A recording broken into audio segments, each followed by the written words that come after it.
Today, I'm going to preach church on making it right. Making it right. Will you pray with me?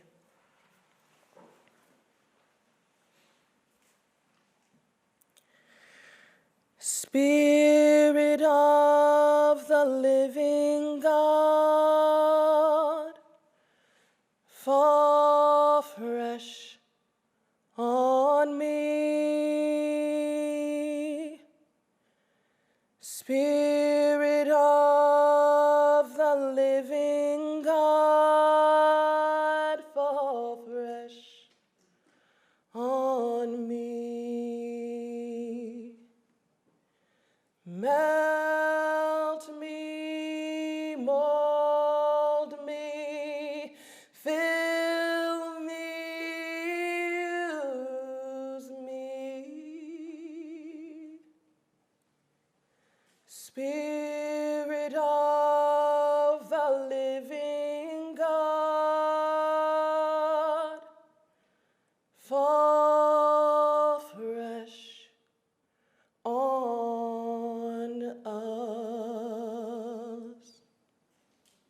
May the words of my mouth and the meditation of all of our hearts be pleasing in your sight, O God, our rock and our Redeemer.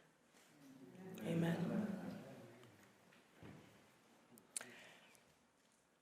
How you be, church? How's the new year working out for you? Yeah? Are you still at, it's a new dawn, it's a new day, it's a new life, you feeling good? You still there? Are you still at to every season, turn? Are you there? Did you set New Year's resolutions or intentions? Oh, mixed. So how's that going then? Are you still sticking with it like 8 days in? Set up some systems to help you stick to it? Yeah, because I feel like some of you are like, whoo, about that. I have the same 5 intentions every year. I've collected these wisdoms from various friends, and they continue to ring true, so every year I renew them, I revive them, I refresh them in my spirit and the energy around them. Would you like to hear them? Yes. Okay. The first one is walk completely in my promise. Right. 2, there are no excuses, or at least admit they are excuses. 3, know when I need to go fast and alone versus when I need to go far and together. And that's, some of you will know the African proverb in which that's pulled from. I see some nodding. The 4th one, dream it, then real life it. And the 5th one, be in a state of readiness/preparedness. I have a friend who says, if you stay ready, you don't have to get ready. That's that one. And this year I added a 6th. And if you joined us on New Year's Eve, you already know what it is. Number 6 is to approach each moment or activity or event as if it's a brand new experience. You'll be amazed at how much joy is infused in the moment, how much is born from that. It was cold, for example, the other day, cold enough for me to see my breath. And so I kept breathing out through my mouth while I was outside, making smoke. It was fun. I don't know, I couldn't tell you the last time I did something like that, but it was a good time. Yeah, so I'm just trying to, go to the grocery store brand new, try to get on the subway brand new. That first one, though, is a big one. Walking in my promise. It's the call that God has placed upon my life to walk completely in my promise. I sometimes have a tendency to play small, and though I have done some growing, it still pops up for me in my life, often in subconscious, self-sabotaging ways. So I have to keep an eye out for that one and rededicate myself to this covenant between me and the divine. When I find myself off my axis, I recommit to righting myself again, to making it right. In Matthew's gospel, we get the birth narrative, like Jesus' origin story, and then it jumps to Jesus as an adult. And while I'm sure the road wasn't always straight and narrow, I do imagine that Jesus was close to God, even in the span of time that Matthew didn't write about. When he was a know-it-all tween, when he was a hormonal teenager, through all of it. So I don't know that I think what I used to think about baptism is what happened here in this moment that Matthew writes about in this text.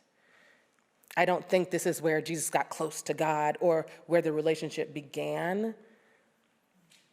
I don't think this made Jesus part of some exclusive club called the church. I think something different happened here. I think it was a public proclamation of a private relationship. I think it was the start of something big, Jesus' ministry. I think it was a renewing for the journey, a freshening for the beginning, and affirming for the work ahead. But the thing that strikes me as wild in this passage is that the actual baptism itself isn't on the page. It isn't written down. We hear about the struggle of whether to baptize, and then we skip to after the baptism. You ever wonder why? Did you all notice that at first? I'm like, yeah, did you? So maybe you did not wonder why. It's really funny the way that we read our texts with thousands of years of orthodoxy and orthopraxy stacked on them, that we actually can't see what's on the page. The focus for Matthew is on crossing the T's and dotting the I's in the Hebrew Bible. It's about fulfilling the law and the prophets. Now, scholars don't think that Matthew was the first gospel written. They think Mark came before. They think Thomas came before. They think there may have been a couple of other lost sources that Matthew had access to. Q source, if you've ever heard of that, being one. Perhaps Matthew saw these gospels and felt like they didn't quite complete the job. Perhaps Matthew's goal is about making that right, just so everybody's clear. So there are no questions, so we're on the same page, no comments, no concerns. In this version of Matthew's gospel, Jesus actually says the words, "This way makes it right." Now, John the Baptist had reservations. He wondered about who is lesser and who is greater, who should actually be baptizing who. But Jesus tells him this isn't the important part, that none of that actually matters now. What matters is righteousness. Now, some of y'all, us, may have been John at different points in your life. Some of y'all might be John right now. Here's how to check. How often do you have to be right? How much are you correcting others? Is the phrase, "well, actually," is that a common phrase for you? Do you should all over everyone and everything? I said should. For John, there was an exact right way this was supposed to go, this was supposed to be done. There was an order that needed to be respected. He didn't realize that his need to have things his right way actually impeded on righteousness.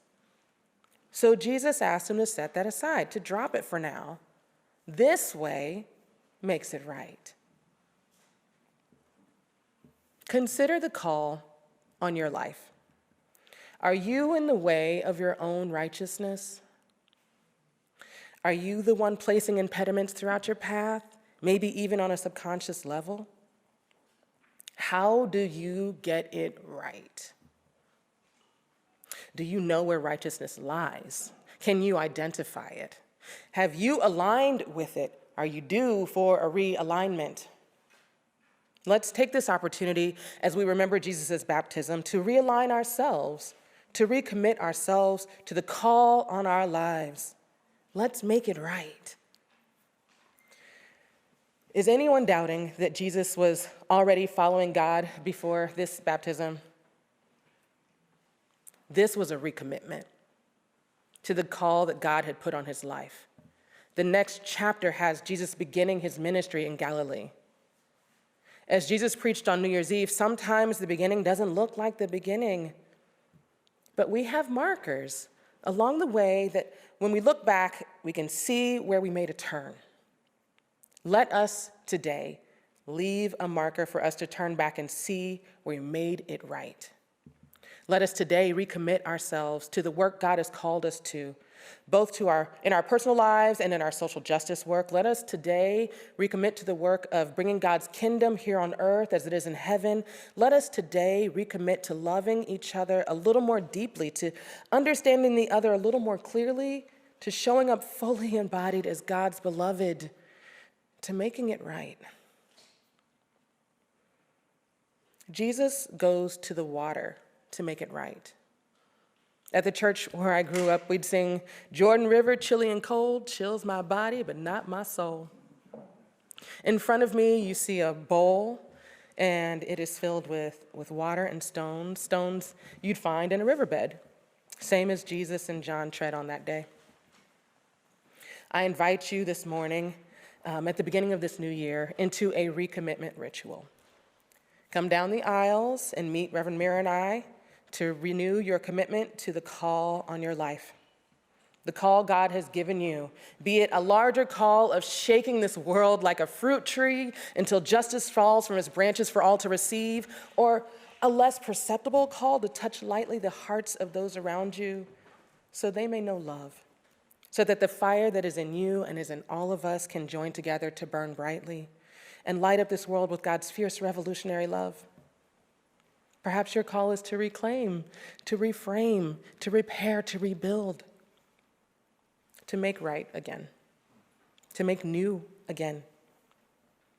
Those here in this space, won't you come?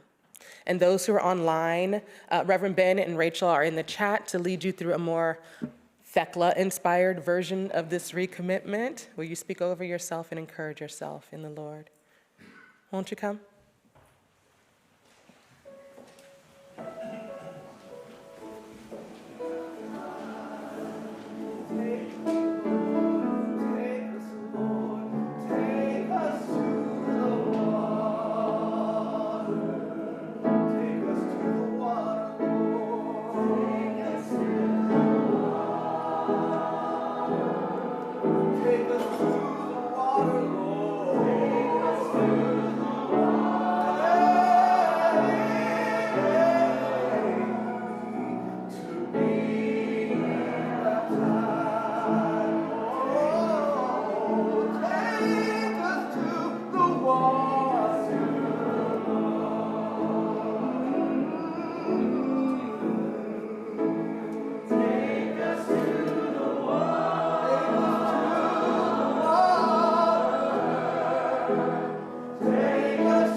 Let us lead into this new year refreshed in our promise, revived, remembering. May this day and this stone serve as a reminder of the presence, the nearness of God with you on this journey to making it right.